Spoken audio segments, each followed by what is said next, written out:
Hello and welcome back. आज से हम लोग स्टार्ट करने जा रहे हैं यूनिटी फ्रॉम बेसिक्स। अब तक हमने सीखा C sharp from basics to advanced, जिसमें हमने वो सारी चीज़ें कवर कर ली जो आप गेम डेवलपमेंट में यूज़ करने वाले हो सी शार्प का। ठीक है। अभी हम लोग स्टार्ट करने जा रहे हैं यूनिटी को एकदम बेसिक से, एकदम बिगनर फ्रेंडली। ठीक है। अगर आपने सी शार्प की सीरीज़ देख ली है तो बहुत ही बढ़िया, या फिर अगर आपको सी शार्प ऑलरेडी आती है तो भी बहुत ही बढ़िया। अगर आप यूनिटी को बेसिक से सीखना चाहते हो तो यहाँ से देखना स्टार्ट कर सकते हो। लेकिन अगर आपको सी शार्प देखनी है तो इससे पहले वाली सीरीज़ जाके देख सकते हो। बहुत ही अच्छे से समझा एकदम बेसिक से। अगर कोई आपको बोलता है कि सी शार्प के बिना आप गेम डेवलपमेंट कर लोगे तो वो सरासर झूठ है, क्योंकि बहुत छोटी मोटी चीज़ें आप बिना सी शार्प के कर सकते हो, लेकिन अगर आप इसको सीरियसली लेना चाहते हो तो आपको सी शार्प आनी चाहिए।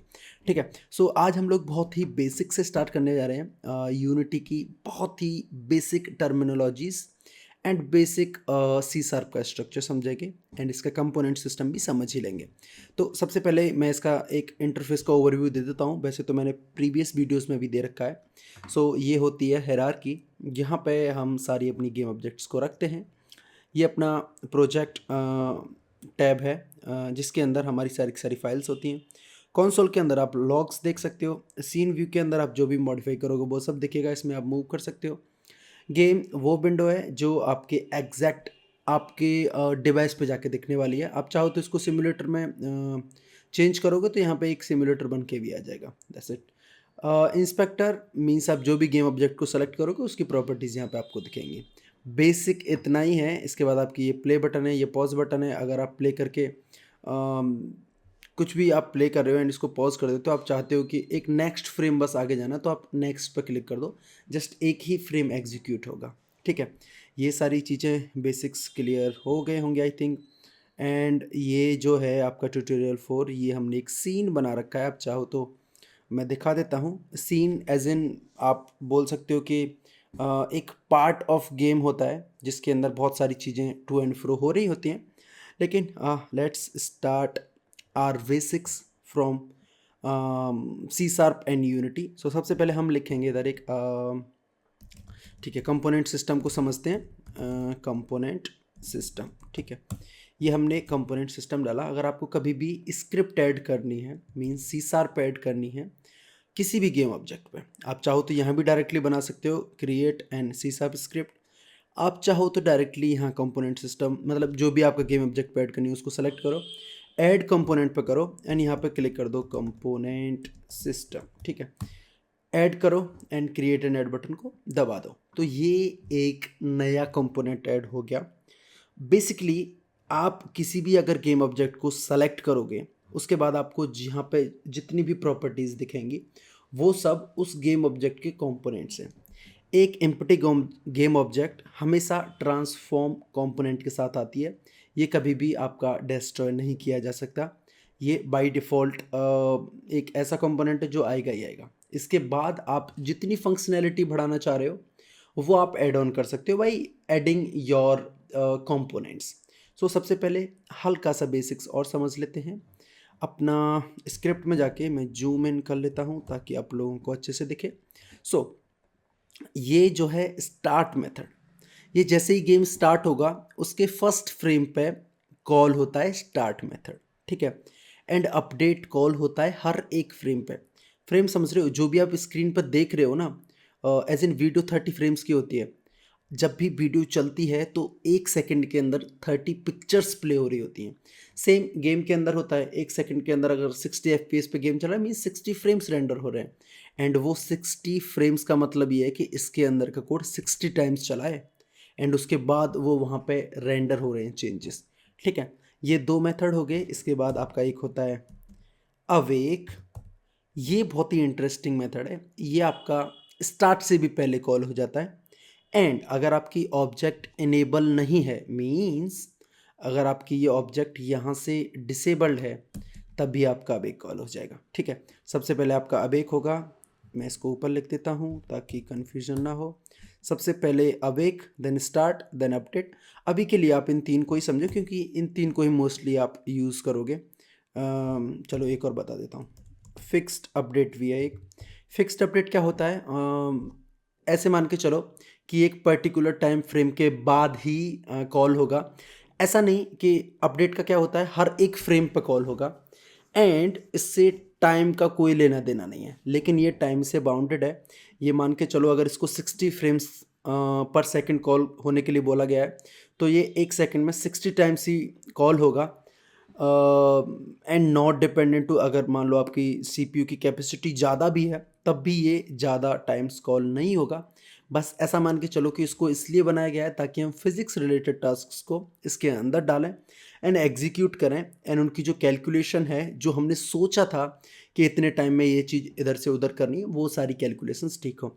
आप अगर यूनिटी का इंटरव्यू कभी दोगे बिगिनर्स का, तो आपसे हमेशा ये तो पूछा ही जाएगा अगर कोडिंग में जाओगे तो, कि उनकी लाइफ साइकिल बताओ। तो लाइफ साइकिल में आप बता दो, अवेक आता है, then start, then update, fixed update and update ये आगे पीछे नहीं है, ये टाइम इंडिपेंडेंट है, तो हो सकता है कभी ये आगे हो कभी ये पीछे हो, ठीक है। एंड आपका इससे भी पहले ऑन एनेबल, एक ऑन एनेबल होता है जो सबसे पहले ही होता है, सॉरी नॉट सबसे पहले बट अब एक के बाद, जब भी स्क्रिप्ट इनेबल होती है तब कॉल होता है ऑन इनेबल। मींस अगर हमारी ये डिसेबल्ड थी एंड ये ऑन हो गई तो ऑन इनेबल कॉल होगा, वेदर आप इसको फर्स्ट टाइम ऑन कर रहे हो या फिर आप बंद करके चालू कर रहे हो, ये कॉल होगा ही होगा। एंड ऑन डिसेबल कॉल होता है जब आप स्क्रिप्ट को बंद करते हो, मींस जैसे आपने इसको बंद किया ये वाला कॉल होगा, ठीक है।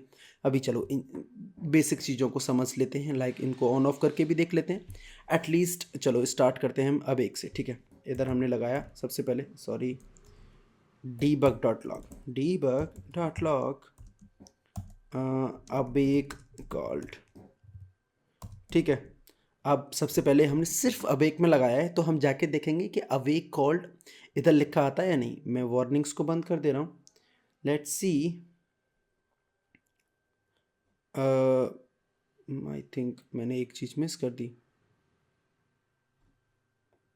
अब एक कॉल्ड आया, हाँ आई थिंक मैंने एक ब्लंडर कर दिया।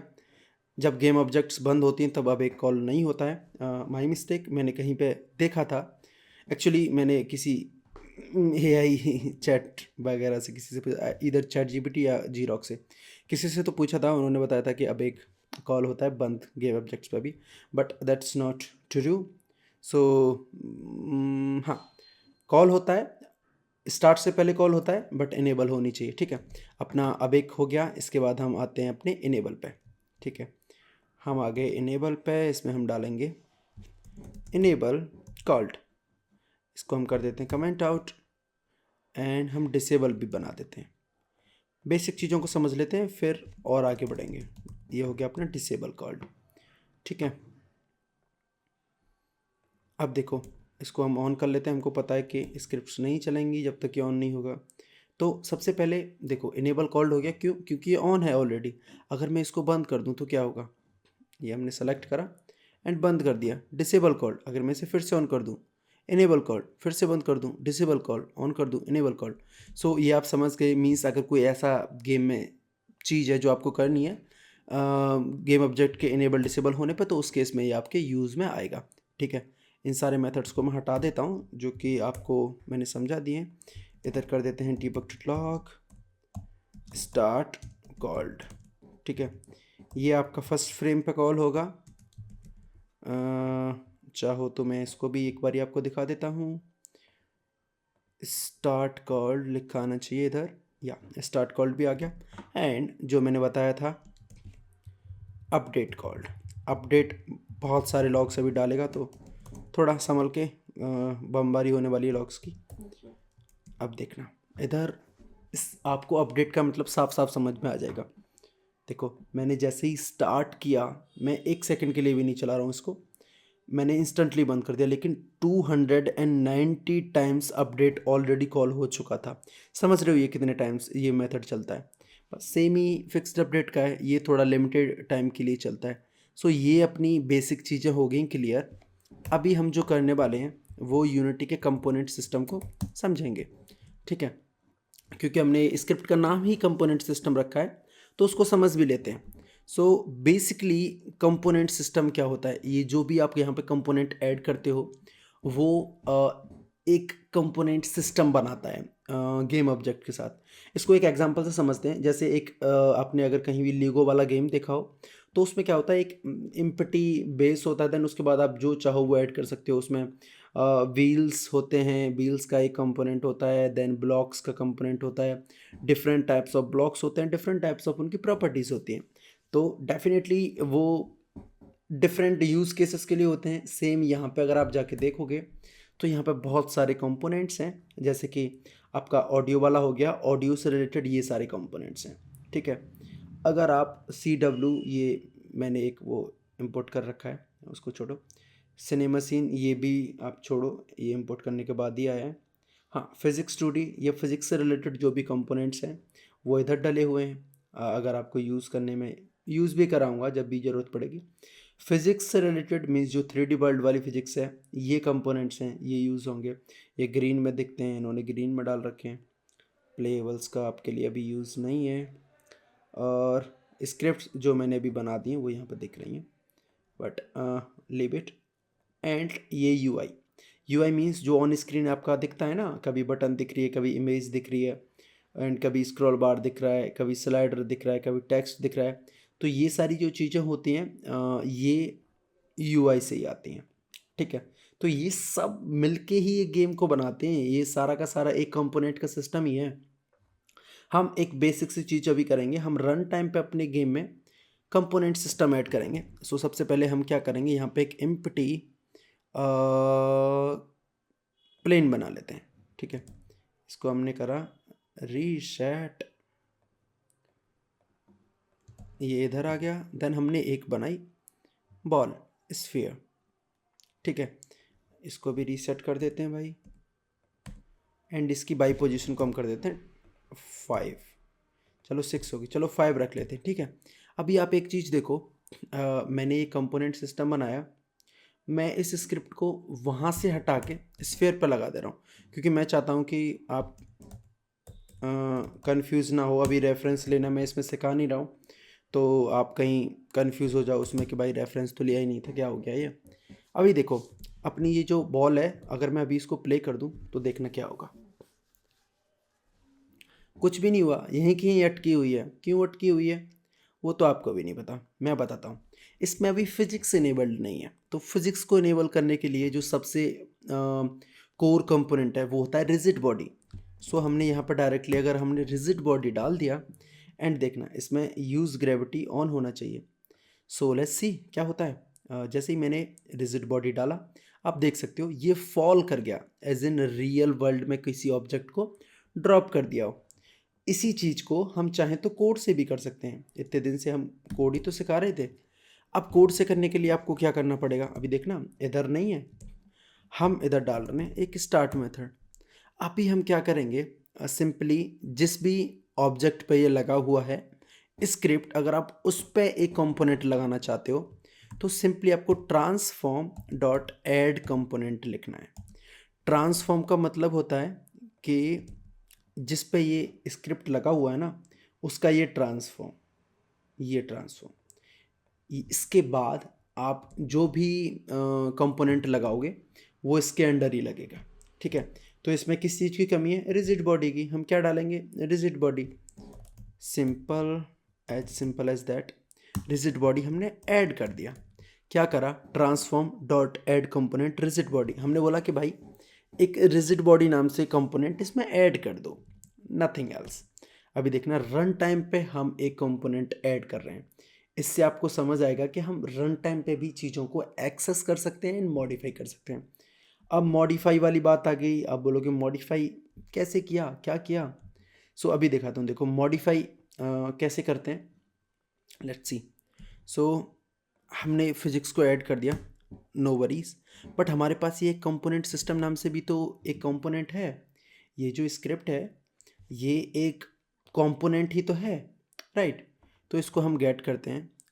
अगर आपको अपनी सेम गेम ऑब्जेक्ट पर से किसी कंपोनेंट को एक्सेस करके उसकी वैल्यूज़ को चेंज करना है या फिर उसकी स्टेट को चेंज करना है, तो आप करोगे गेट कंपोनेंट, ठीक है।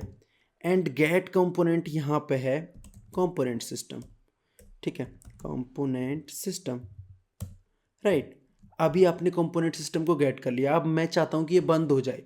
जैसे रिजिड बॉडी ऐड हुआ उसके नेक्स्ट लाइन में ये बंद हो जाए, मैं लिखूँगा dot enabled is equal to false. तो आप देखना अभी ये जो है इनेबल्ड था, यहाँ पे देख रहे हो। अभी इसके बाद पहले रिजिड बॉडी ऐड होगा क्योंकि हमने पहली लाइन में रिजिड बॉडी को ऐड किया, देन हमने कंपोनेंट सिस्टम को फॉल्स कर दिया। सो लेट्स सी क्या होता है।